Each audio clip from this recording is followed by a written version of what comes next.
Sky today news से मोहसिन और जनपद सहारनपुर में इस वक्त मौजूद और मैं पहुंचा हूं जनपद सहारनपुर के जिला अस्पताल में। यहां पर एक महिला थी और हमें रोका गया, हमें कहा गया कि हमारी कुछ समस्या है, ये समस्या हमारी कुछ बताना चाहती है। मैडम क्या नाम है आपका? आफरीन। क्या मामला, कहाँ के रहने वाले हो? खातागेड़ी फैसल टाउन। क्या मामला हुआ था, विस्तार से बताइए। सर रात बहुत ज़्यादा मार पिटाई करी उन्होंने, बहुत मार पिटाई करी उन्होंने मेरे साथ में, और मुझे मारने की भी कोशिश करी उन्होंने। और काफ़ी टाइम से वो मुझे टॉर्चर करते आ रहे, मेंटली टॉर्चर करते आ रहे। कभी किसी तरह से टॉर्चर करें, कभी किसी तरह से। ना मुझे देखते मैं बीमार हो रही काफ़ी टाइम से, मेरे बच्चे दोनों बीमार हो रहे हैं। और दहेज की मांग करते हैं मैं हमेशा। और कार स्विफ्ट डिज़ायर दे रखी है, उसके बाद भी वो फॉर्च्यूनर की मांग करते हैं और बार बार पैसे की वो करते हैं। और मुझे जमात में चले जाते हैं मुझे छोड़ के, बच्चों को भी छोड़ के। बच्चे बीमार रहते हैं और ना मुझे पढ़ने देते हैं। मेरा सीटेट का और वीडियो का एग्ज़ाम है, उसके बाद में मुझे बिल्कुल भी पढ़ने नहीं देते। और जिस तरह भी होता है, कैसे भी वो मुझे डिस्टर्ब करते हैं, मेंटली भी फिजिकली भी। सब हाथ उठाते हैं, बार बार पिटाई काफ़ी टाइम से कर रहे हैं। मैंने घर वालों को काफ़ी टाइम से नहीं बताया कि वो ठीक हो जाएंगे, लेकिन उनका बढ़ता गया। रात तो बहुत पिटाई करी उन्होंने मेरी। क्या नाम है उनका? जाफ़र अली। ये आपके पति हैं? जी, लेखपाल है नकुड़ में। जी। तो क्या कितने समय से आपको प्रताड़ित कर रहे हैं, मार रहे हैं, पीट रहे हैं और दहेज की जो आपने बताया मांग कर रहे हैं? जब से शादी हुई तब से ही। कितना समय हो गया आपकी शादी को? मेरी शादी को 4.5 साल हो गए जी। और जब से शादी हुई मैं तब से ही कर रहे हैं। जब क्लार्क होटल में शादी हुई थी और कार भी दी थी पापा ने। और वो दहेज में 500 गज का मकान है, ऊपर 2 मंजिला बना हुआ है, सब 12-13 कमरे हैं, सब चीज़ें। मेरे 2 बच्चे हैं, उन्हें भी परेशान करें दोनों को, उन्हें भी नहीं लेते किसी भी तरह से, कुछ नहीं सहायता करते हैं। और रात के 12 बजे तक भी आते हैं वहाँ से तहसील में से, ना पूरे दिन देखते बच्चों को। और बार बार मुझसे ये कहते हैं, जब भी मुझे मेंटली टॉर्चर करें, फिजिकली करें, तो कहते हैं कि एसडीएम तो मेरी जेब में बैठे हैं और मेरे कहने पे कुछ नहीं होने का तुम्हें, मैं तुम्हारे सारा को जेल में पहुंचा दूंगा, मैं ही पहुंचा दूंगा तुम्हें सबको। और कुछ नहीं करने के तुम, ना तुम्हारे पापा तुम्हारे कुछ करने के और ना तुम्हारी फैमिली वाले कुछ करने के। मैं तुम्हें कहीं मार के मैं कहीं फेंक आऊँगा तुम्हें, और तुम कहीं मिलने के भी नहीं। तो आपने ये सूचना अपने जो नज़दीक आपका थाना है, चौकी है, वहाँ भी दी थी आप? अभी कल दिए। फिर आप यहाँ जैसा जिला अस्पताल में आए हैं एसबीडी सहारनपुर में, तो यहाँ क्या कुछ मेडिकल के लिए, परीक्षण के लिए आए हैं? के लिए मेरा कल जब पिटाई करी तो उन्होंने, मेरा हार्ट वो हो गया, इंजर्ड हो गया, इंटरनली चोट है मेरे में। वैसे तो सिर में भी बहुत बुरी तरीके से उन्होंने मारा मेरा सिर पकड़ के, लेकिन सिर में ऐसी कोई एक्सटर्नली चोट नहीं है, सब इंटरनली है। यहाँ पे बहुत दर्द हो रहा है इसमें। क्या नाम है आपके? बच्चे भी हैं आपके? जी, 2 बच्चे हैं, एक मेरी 3.5 साल की बच्ची है और बेटा 9 महीने का है। मैडम इनके साथ इतना सब कुछ हो गया, लेकिन कितना समय हो गया शादी को?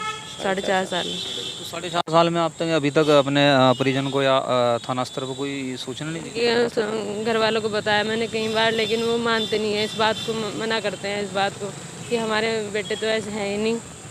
जब सास ससुर थे तो उन्हें भी बताया मैंने कई बार, लेकिन उन्होंने भी कुछ नहीं किया। अब वो है नहीं, अब उनकी दोनों की डेथ हो गई। और घर वाले हैं, बहनें हैं, सब वो भी मना करती हैं, कह रहे कुछ नहीं है, तुम तो वैसे ही कहते हो, हमारे भाई तो इतने अच्छे हैं। और सब जो ताऊ वगैरह हैं, ताऊ हैं, 2 ताऊ हैं, वो तो मुझे गालियाँ देते हैं कि तो वो ऐसी कहती रहती है। आपको हर तरह से रिश्तेदारी की तरफ से भी और आपके हस्बैंड की तरफ से भी प्रताड़ित किया जा रहा है। मैडम आपका क्या नाम है? मेरा नाम शहनाज अंजुम। क्या लगती है मैडम आप इनको? मेरी छोटी बहन है सर। तो जैसे 4-4.5 साल से बता रही हैं कि मेरी शादी, तो आपने कभी इस संबंध में ध्यान नहीं दिया? सर हम उन्हें बार बार समझाते रहते थे कि भाई थोड़ा सा देखो ऐसा परिवार को। अच्छा, फिर हमने अपनी लड़की को समझाने की कोशिश की, बेटा ठीक है, घर चलाना होता है, कुछ एडजस्टमेंट भी करने होते हैं, लेकिन अब सर से पानी बिल्कुल ऊपर उतर गया। जैसे वो कह रहे हैं कि नकुड़ में लेखपाल है और कह रहे हैं कि भी जमात में या कभी और किसी कार्यवश से मतलब रात को लेट आना, रात्रि में 12 बजे 2 बजे, तो ये आपने ये सूचना मतलब ये आपकी इन्हें मतलब बताया था आपको? सर वो बार बार ये कह देता था आज काम था, आज मुझे लेट था, आज मुझे एसडीएम साहब ने रोक लिया था, आज मुझे वहाँ जाना था, आज ये मेरा फला काम था। अब जो भी उसने बहाने लगाए वो सच थे या झूठ थे हमें नहीं पता इन बहानों का। अब वो जाने की सच है या झूठ है हमें नहीं पता। वो रात को 12 बजे आए, 1 बजे आए, कहाँ गए हमें नहीं पता, कहाँ जा रहे थे। जब रात पिटाई हुई तो बाजी थी पास में, उन्होंने इन्हें भी धक्के मारे, सबको इन्हें पीटने की कोशिश करी। और वो इनके होते हुए भी सबके भाई, एक हमारे फूफी के लड़के हैं, उनके होते हुए भी मेरी इतनी पिटाई करी उन्होंने बहुत ज़्यादा।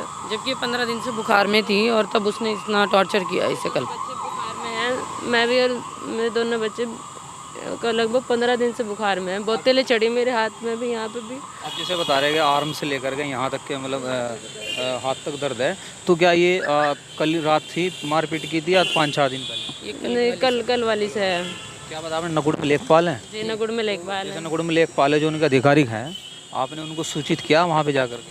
नहीं, उनसे अभी नहीं हुआ क्योंकि रात से अब तक के मेरी हालत ठीक नहीं है। थाना स्तर से क्या मतलब है, आपको आश्वासन?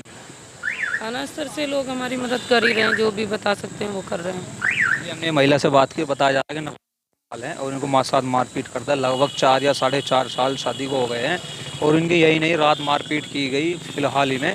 और उनका जो आर्म यानी कि यहाँ से लेकर के यहाँ तक की चोट लगी हुई है। और इस संबंध में इन्होंने थाना स्तर पर मतलब जो है चौकी में अपनी रिपोर्ट लिखाई है और अभी यहाँ पे जिला अस्पताल में मेडिकल के लिए भेजा गया है।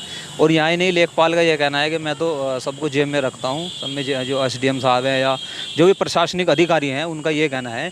और इस संबंध में थाना स्तर भी इनको आश्वासन दिया है, थाना स्तर इनकी जाँच करेगा और जाँच करके जो भी कार्रवाई होगी वो उसके खिलाफ उचित कार्रवाई का आश्वासन भी दे रहे हैं। और ये महिला बहुत परेशान हो, देखा मैं बात करते करते हुए हमारे साथ रो पड़ी थी।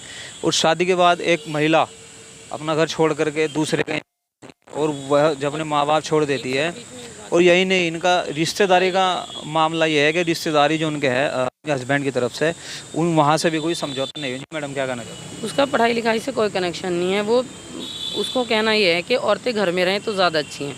औरतें कोई नौकरी करें, जॉब करें, सारी कैरेक्टरलेस हैं औरतों को घर से बाहर निकलना ही नहीं चाहिए। तो यही चीज़ चाहते हैं वो इनसे भी कि हर वक्त घर में रहें बस। और कोई ना किसी भी रिश्तेदार से बात नहीं करने देते हैं, कभी कहते ना हैं बाहर निकलने देते हैं या कुछ और करना है, उसके लिए साफ मनाही है कि पढ़ाई नहीं करोगे बिल्कुल भी। जितना पढ़ लिया आप, जितने संबंधित ऐसी कोई चीज़ नहीं है, बस दाल रख देते हैं, लाके दाल ही खाओ। राशन पानी कोई चीज़ प्रोवाइड नहीं कराते। जो भी कुछ होता है वो माइक से होता है। तो ये देखा हमने यहाँ बात की और ये महिला भी खड़ी हुई है, ये महिला है। और आज के लिए बस इतना ही। स्काई टुडे न्यूज़ से मोहसिन, और देखते लिए जिला सारनपुर।